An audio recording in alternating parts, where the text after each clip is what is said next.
नीतीश के निशाने पर कैसे आ गए तेजस्वी यादव? शाह पर नीतीश का तंज आरजेडी नेताओं को चुभा। नीतीश के निशाने पर कौन, बीजेपी या आरजेडी? आरजेडी नेताओं का सवाल, नीतीश उम्र पर नहीं काम पर बोलें। नीतीश कुमार परेशान हैं। परेशानी उस दिन ही बढ़ना शुरू हो गई थी जिस दिन उनकी पार्टी बिहार में तीसरे नंबर पर गई। 2015 से पहले जेडीयू बिहार में नंबर 1 पार्टी थी। बिहार में उसके सबसे ज्यादा सांसद थे। लोकसभा की बात हो या राज्यसभा की, सबसे ज्यादा चेहरे बिहार से जेडीयू के ही दिखते थे। विधानसभा और विधान परिषद में ही हालत कमोवेश ऐसे ही थे। विधानसभा में अकेले जेडीयू ही बहुमत के करीब था और इसी करीब के गुमान में नीतीश कुमार ने बीजेपी से रिश्ता तोड़ लिया।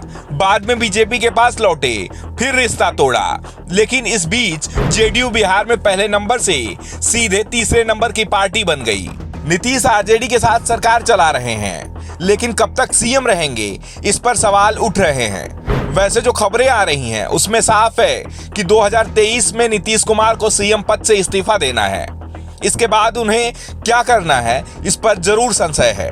उनके आश्रम खोलने की खबर भी है। आश्रम जाने से बचने के लिए नीतीश कुमार इस समय बीजेपी नेताओं पर जमकर निशाना साध रहे हैं। नीतीश ने कहा कि अब जिंदगी में वो बीजेपी के साथ राजनीतिक संबंध नहीं रखेंगे। इससे पहले उन्होंने अमित शाह की उम्र पर सवाल उठाए थे। दावा किया था कि अमित शाह अभी राजनीति में कच्चे हैं, उन्हें 2 दशक का ही राजनीतिक अनुभव है।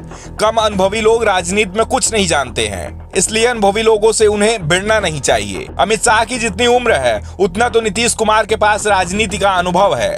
नीतीश कुमार ने बातें जेपी आंदोलन को लेकर कही थी, क्योंकि अमित शाह जयप्रकाश नारायण की जयंती पर आयोजित कार्यक्रम में बिहार के सिताब दियारा पहुंचे थे।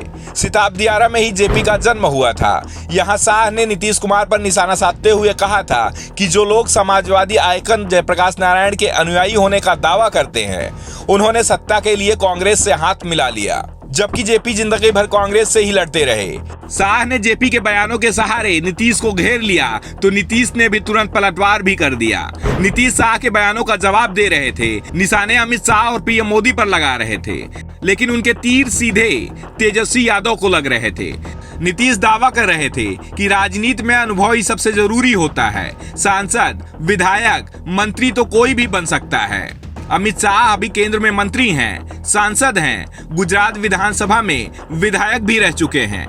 गुजरात में जब मोदी सीएम थे तब वो गुजरात सरकार में मंत्री भी रह चुके हैं। नीतीश ने अमित शाह पर सवाल उठाए तो बीजेपी की ओर से जवाब आया, लेकिन उससे पहले आरजेडी ने ही नीतीश कुमार को आईना दिखा दिया।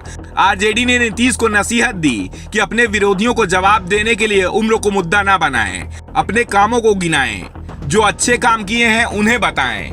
उम्र तो तेजस्वी यादव की भी ज्यादा नहीं है। मोदी और शाह भी तेजस्वी को लेकर कह सकते हैं कि जितनी उनकी उम्र है उतना उनको राजनीति का अनुभव है। बीजेपी ने नीतीश को जवाब दिया। बीजेपी प्रवक्ता संतोष पाठक ने कहा कि हकीकत में नीतीश कुमार की उम्र बढ़ रही है। अगर शाह जेपी आंदोलन की बात इसलिए नहीं कर सकते क्योंकि उस समय उनकी उम्र कम थी, तो फिर नीतीश कुमार महात्मा गांधी के सिद्धांतों की बात कैसे कर सकते हैं? क्योंकि जब गांधी का निधन हुआ नीतीश तब 3 साल के थे।